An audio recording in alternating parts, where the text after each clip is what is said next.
But moving on to a club that doesn't have that much choice, Barcelona and your boy Xavi Hernandez.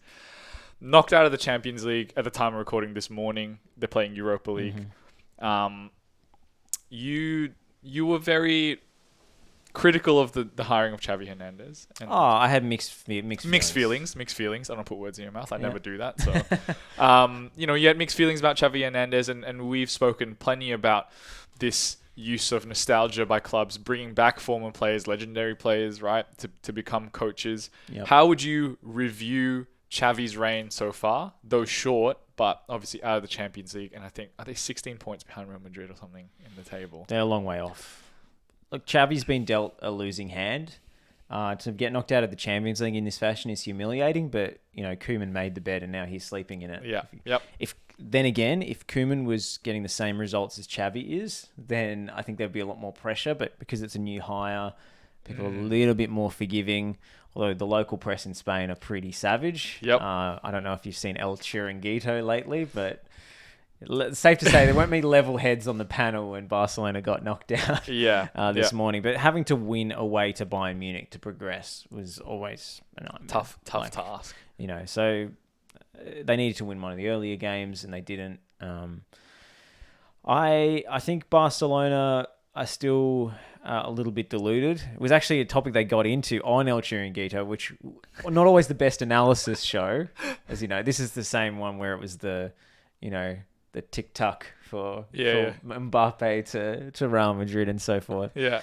But one of the presenters did make the point that people are still deluded about, maybe we'll sign Erling Haaland, maybe we'll get Ferran Torres even from City or something. Like, who's going to go there when they're playing in the Europa League? Yeah. I still think the Barcelona name holds a lot of prestige, and I can anticipate them recovering a little bit towards the back end of the season. But post-Messi, with a huge financial crisis, I don't think anyone expects Xavi to turn it around immediately when he's relying on basically a lot of youth team players. And all big clubs, and I think, go through a cycle, right, of success and then rebuilding, success and rebuilding. You look at Liverpool as a prime example of went through a period where they were rebuilding and now obviously reaping the rewards of that. United, arguably, in the period of still rebuilding. And do you think Barcelona are there because it's been a natural progression of their successes in the early 2000s with those Champions League wins and those amazing squads? Or has it been accelerated because of the financial crisis, which we've covered before? Yeah, I don't think this is a natural cycle. I mean, it's never a natural cycle in Spain. If you don't win the title, it's a crisis. But Barcelona have dipped beyond that now into such heavy debt. And, the recent La Liga changes to, salary caps and so forth. Basically means Barcelona can't sign anybody. Yep. So this is an extreme situation. I'm actually reading a book at the moment about Barcelona. And one thing that did strike me, and maybe this is a nice departure from my usual anti-Ronaldo bias, but it doesn't strike me that Lionel Messi was a particularly good leader there. Some of the things I'm reading in this book, which is by Simon Cooper. This is from Yaz. This handshake is from Yaz. Some of the things I'm reading in this book seems to suggest that Lionel Messi might be the most aggressive celebrity in the world. He basically led by not saying anything, and then everyone is forced to guess what his opinion might be and then act accordingly. And he kept everyone on tenterhooks by basically having a clause in his contract that his deal basically expired every year unless they paid him more money. So what you're saying is Lionel Messi is the cause of Barcelona's financial downfall? Not the cause, but he definitely didn't help. Like, you see the amount of money that they paid him, and that's at least part of the reason why they are in this mess now. So, the burden of having Lionel Messi, the global phenomenon and, greatest player ever or whatever, at your club, I think has left a gaping hole in his absence, and he's taken a lot of the money with him. Yeah. And do you reckon the return of Xavi as coach, and obviously the promotion of all these La Masia products now, a return to more of the roots that built their success in the first place? Do you think that this is something that they'll need to give time with the likes of Pedri and Xavi and all them coming through?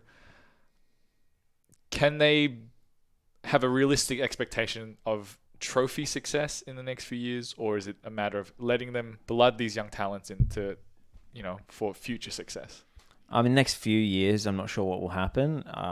It depends how they manage the finances and how much they're able to get La Liga to soften on the hardline stance of basically being able to sign no one. Because the truth of the matter is, La Masia always a core part of the Barcelona identity, and a lot of those products did go on to great things. Xavi being one of them, Iniesta, Puyol, etc., etc., etc. But they were always able to supplement that by buying the best player in the world. They bought Ronaldinho for an enormous sum of money at the time from PSG. They bought Thierry Henry at his peak from Arsenal. They bought Samuel Eto'o. They bought Ibrahimovic, even though that didn't work out. But that was a huge chunk of money. Even the players who excelled in other teams in Spain, like Jordi Alba, who himself was a Barcelona youth player, but he went away to Valencia, and then they had to spend a lot of money to bring him back. Fabregas. Yep. Piqué, the same journey. And then players like Dani Alves, who played for, the next tier down of clubs in Spain, in Sevilla, but they were able to afford him. Who wore flip-flops to his return. Well, hey, he's playing for free, so he's literally playing for the minimum wage that a Spanish club is legally allowed to offer somebody. That's the reason they're able to sign him. So. Yeah. Incredible. So you would wear flip-flops if you weren't getting paid, right? Yeah, look, fair enough. Rocker. You wear flip-flops when you are getting paid. Socks and slides. I wear them to work, wear them to church. My rule is be comfortable first, you know what I'm saying? So don't play games with me. Well, moving on from Barcelona, and it'll be interesting to see how they develop and whether, success comes back to the club in the near future.